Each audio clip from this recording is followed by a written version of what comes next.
Hi, thanks very much for clicking on the video link. This is an idle chat. This happens to be the first time I've done an idle chat with two guests.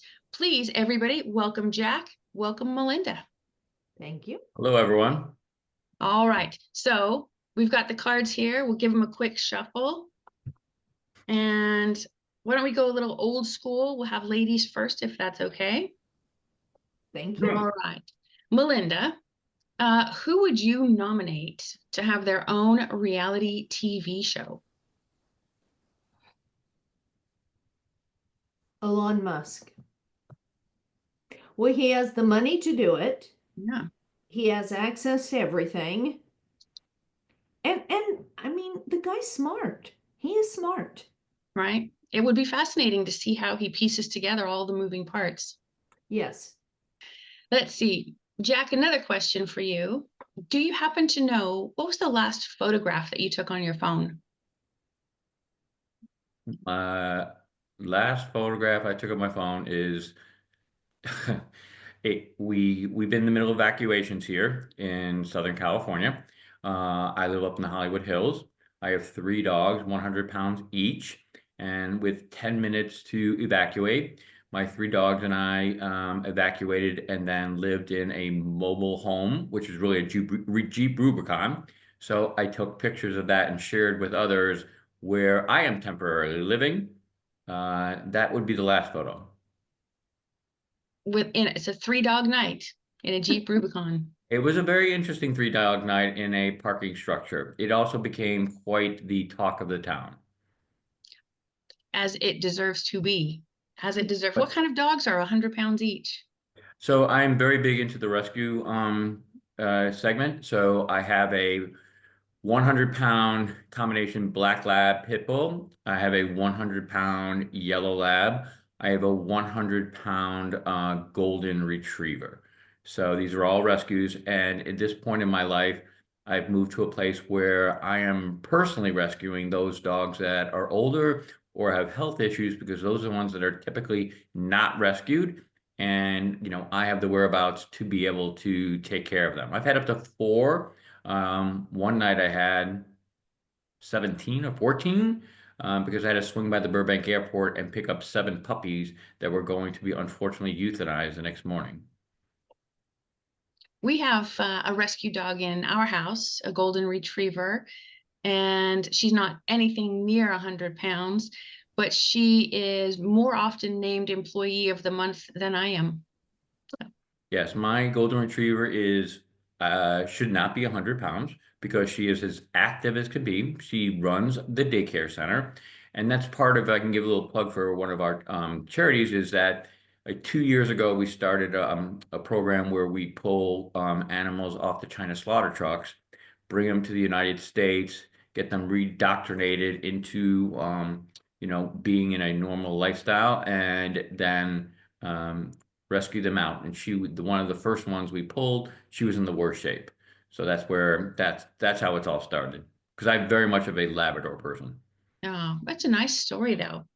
All right, Miss Melinda, what is the coldest you've ever been? Oh, I went on a trip and one of our stops was Russia. And it was interesting. It was 15, 20 degrees below zero. And the way this hotel was structured, all the odd rooms were on one side, the even on the other. I believe I was on the even, and all the odd, the heating went out. So I met lots of new people who came in and slept on our floor because you could see your breath in the room. Yeah. So yeah, that wins. And yeah, I'll say I grew up in the Rocky Mountains, and it is just doggone cold there. But we lived just south of Moscow for a little bit, and it is brutal, brittle cold. Yeah. All right, Miss Melinda, on what topic could you just spend hours and hours and hours talking? Can I answer that? No. There are so many. Politics, mediation, responsibility, what's happening in our beautiful city of Los Angeles. Oh, I'm a talker. The list is long. Fair enough. Jack, did she get them all covered? Uh, I would add real estate to that also. You know, she's done, I don't even know how many years of real estate. I consider her to be very much an expert, and I'm not. And so we have very interesting conversations just about the market, housing, and so forth. So she's very proficient in that. She also can speak a lot about her two sons that insist on destination weddings in crazy places. Yeah, that's true. Totally And I fair. apologize in advance if one of my dogs bark. I'm watching them getting a little active right now. That's okay. We fully support pets around here. Idle chat. We love our animals. All right, Jack, what's better, hot weather or cold weather? Hot. Yeah, that was quick and easy. Melinda, Uh, what is the best pizza topping? oh, mushrooms. You guys have got this. Jack, what song do you feel compelled to sing along to, even if you're not sure what all the words really are? I can't even remember the name of the title of the song, but it would be one of the top Coldplay songs. I don't know that I can just off the top of my head think of any of them, but I do enjoy their music when it comes on. Fair enough. Miss Melinda, if magic were real, what spell would you want to learn first?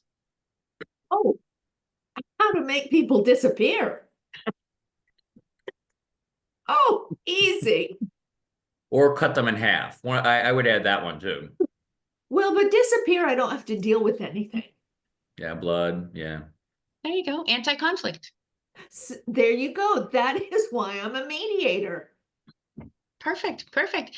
Jack, how did you get into mediation? Interesting. So I worked for several large companies during my career. I worked at Pepsi, Disney, House of Blues, and then most recently Equinox Fitness as a vice president. And unfortunately, about 50% of my time at Equinox, I was part of the litigation process. And I clearly I was intrigued by the process, but also saw how advantageous mediation is in solving conflict versus going into litigation. And so post-COVID, reopening all the Equinox clubs, I had the opportunity to go to USC Law School and get a Master of Law in ADR and a certificate in human resource and compliance. And you know, Melinda and I work in the court systems and so forth. And this is the best move at the right time. And when I'm in the courts, I literally have an adrenaline rush when I'm mediating cases. It's good work. Plus, fight on. Ah, All right. Melinda, what's one of your most proud accomplishments? My children. Look at you. So good. Jack, what's the weirdest or coolest thing that you've ever found lying on the ground or by the side of the road? oh, that's a strange one.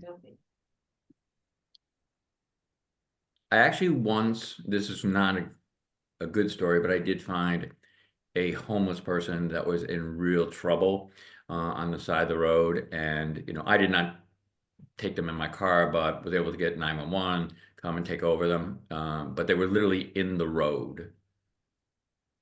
I'm glad that you were there and you could help. Good on you. Miss Melinda, is there anything about ADR that you think most people get wrong? Oh, the list is long. I will say that being a realtor, and I've been one for over 25 years, you have to mediate as a realtor, otherwise you don't get a contract together and you starve to death. So people are under the impression that only attorneys are mediators. And what I have found is, you know, there's many good mediators from all fields. But from my experience of having to learn to see what their real nugget is and how to give back and forth. I think that makes me a good mediator, and I hope others, listening is the key to mediation. And can I tag on that, Natalie? Because it's interesting, as we've been launching our firm, we find so many plaintiffs and defendants unprepared for mediation. And so we are going to be launching in 2025 workshops for parties that are going to small claims, civil harassment, or landlord tenant. And we're going to do prep sessions for them. And it'll take them through everything from properly serving the other party to how to think about the settlement and, collecting on the demands and everything in between, because we see people walking into court and they really have no idea what's going on. And that, we see that as a big opportunity. It's a really important facet of what we do. It allows us to help them to make much more durable, reasonable solutions for themselves if they really understand, what the process is about and how to work their way through it, or how to let us help them work their way through it. Excellent. Good for you. I like that idea very much.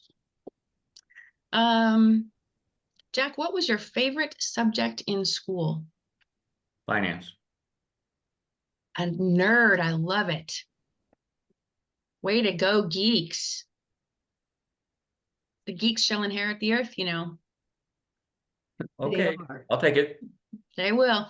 Miss Melinda, does there happen to be any word that you just misspell all the time, just can't quite get it?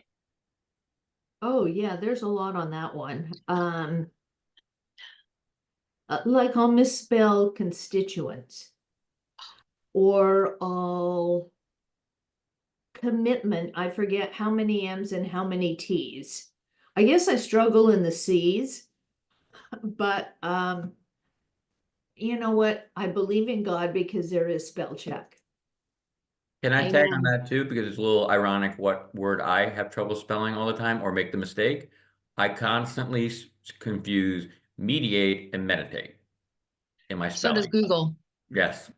Yeah. And so do the people who put up our conference information on hotel marquees. Yeah. That's not unusual at all. Jack, do you like working from home or do you prefer going into the office? That's an easy one. Into the office. Even during the COVID shutdown, I shut down our regional office, but I work there because I need to go have my home as my sanctuary, and then I need to go someplace else and have an office. Yeah. Well, you gotta have a reason to get up and put your lipstick on. Can't just sit around in your yoga pants all day. No, I don't have yoga pants on today. I do have sweats. Come on. That's just between us. That's private. That's what you'll edit out. Sure. Soon as the check clears. Melinda, Yes. what did you eat for breakfast today? Oh, I have not had breakfast. I had trouble with my camera on my computer, so I was focusing on this. I wanted to make sure that we all got it together. Oh, that's really nice. I like that you've prioritized us. Yes. Miss Melinda, what is the best ice cream flavor? Oh, peanut butter and chocolate. Yeah. Yeah, you and I could party together. Jack, what is a question or questions that you would like to ask a time traveler who is visiting you from the future?